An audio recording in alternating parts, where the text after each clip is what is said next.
Hello and welcome to Quick Charge. I'm Mikey G, and it's Thursday, August 31st. The Biden-Harris administration announced $15 billion in funding to retool existing U.S. factories to produce EVs and batteries. Really, it's a lifeline for legacy automakers who are struggling in the EV transition. The money is split between $2 billion in grants and up to $10 billion in loans to support automotive manufacturing conversion projects and retaining high-quality jobs. Now, the department also announced a notice of intent to make available $3.5 billion in funding to expand domestic manufacturing of batteries.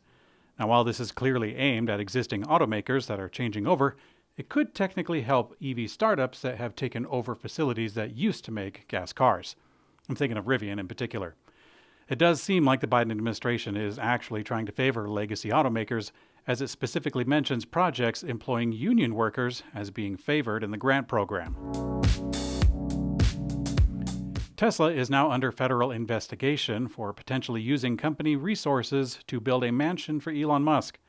The first inclination came last year when Bloomberg reported that the director of Elon's office was about to be fired over an order for special glass for a secret project. The Wall Street Journal released another report alleging that it was known as Project 42 and that the goal was indeed to build a mansion. But now, several publications are reporting that the Wall Street Journal report triggered several investigations, including from the federal investigators from New York and the SEC. Now, as per the SEC regulations, publicly traded companies have to disclose transactions above $120,000 with related parties, and this includes directors and executives. Now, the special glass was reportedly worth well over that amount. Now, assuming that this action did occur, the misstep would not be that Musk used company money to make himself a house. That's not the accusation, because it would be quite amusing for the world's richest man to do so. But no, the trouble would be Musk using company staff, connections, or resources, such as special materials, without disclosing such. Luma, a Puerto Rico electric utility, has received the green light to build a virtual power plant with Powerwalls from Tesla in Puerto Rico. Puerto Rico was an early market for Powerwalls after they were badly affected by a hurricane back in 2017. Tesla concentrated their, at the time, limited supply of Powerwalls to the U.S. territory. Now, since then, the need for power, especially among current heat waves, has not waned. But now this week, the local Energy Bureau issued a new order to authorize Luma Energy to build the Powerwall-backed projects. Now, this should help with reoccurring brownouts, which is a problem that was actually warned of this very week, the same week as the power plant announcement.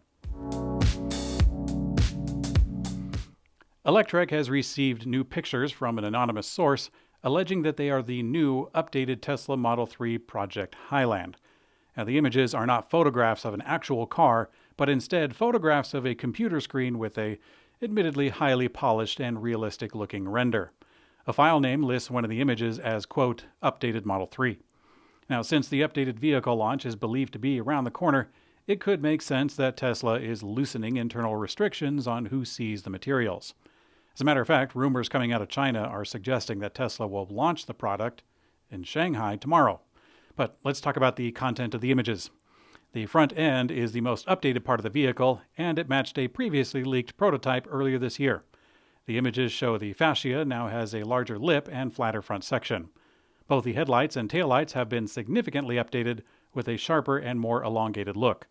These could be images going on Tesla's website once the launch actually occurs. After revealing the budget-friendly crossover earlier this month, Fisker is giving us a closer look at the $30,000 PEAR, and this includes a new range update. Fisker says a new light steel body structure and a reduction in size from the Ocean SUV will reduce the parts required by 35%. The crossover will have two battery options, with range estimates of either 180 or 320 miles. It'll be offered in both rear and all-wheel drive options. Fisker says that the electric crossover will be the first vehicle to use their in-house high-performance computer that will, quote, offer a completely new connected and digital customer experience for the era of software-defined vehicles. Now, there's not a whole lot to hang our hat on for that description, but the photos of the vehicle interior are more useful. The PEAR will include a lounge mode, which enables all the seats to fold flat, including the rear section folding into the trunk to establish a spacious area. Another option will include seating for 6 with a sizable 2-seat bench that replaces the front passenger seat and center console. With an optional 17.1-inch rotating screen, owners can sit and watch a movie or other entertainment, or possibly the news, like Quick Charge. You can watch Quick Charge. This one, in the future, when the vehicle actually comes out, you can come all the way back here to August 31st, 2023, and watch this video, take a screenshot, you can send it to me, and then I'll say, cool. Polestar has reported its second quarter earnings, showing widening losses as production scales. Polestar delivered 15,765 EVs in the second quarter, which is up 36% year over year.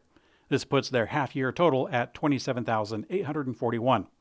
After lowering their annual guidance from 80,000 to between 60 and 70, Polestar is sticking to that forecast for now.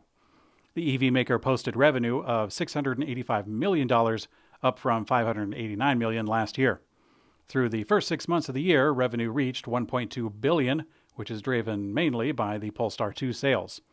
And meanwhile, higher contract manufacturing costs and supplier charges for semiconductors and batteries, this drove up Polestar's cost of sales 30% higher than last year, reaching $686 million for a gross loss of $1 million. Now, as a result, Polestar's net loss grew from $304 million, which is up from a loss of $228 million last year.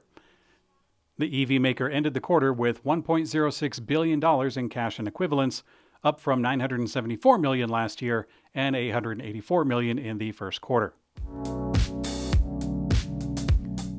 And in today's quick glance, a recent trademark filing suggests that Honda will resurrect the Prelude, and we hope it'll be electric.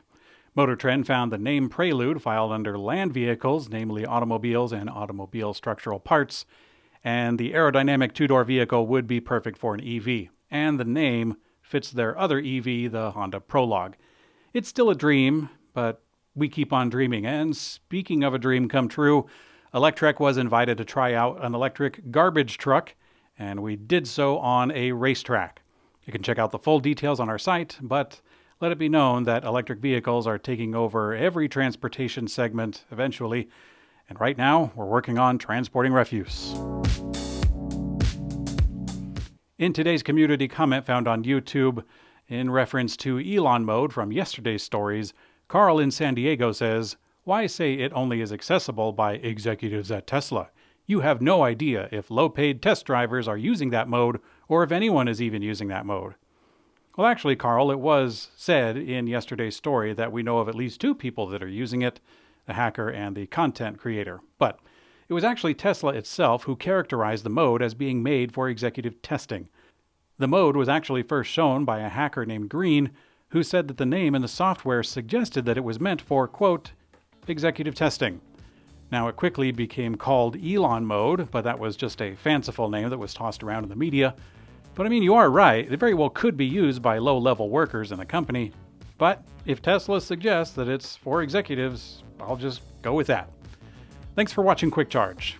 I'm Mikey G, and I hope you have a great day.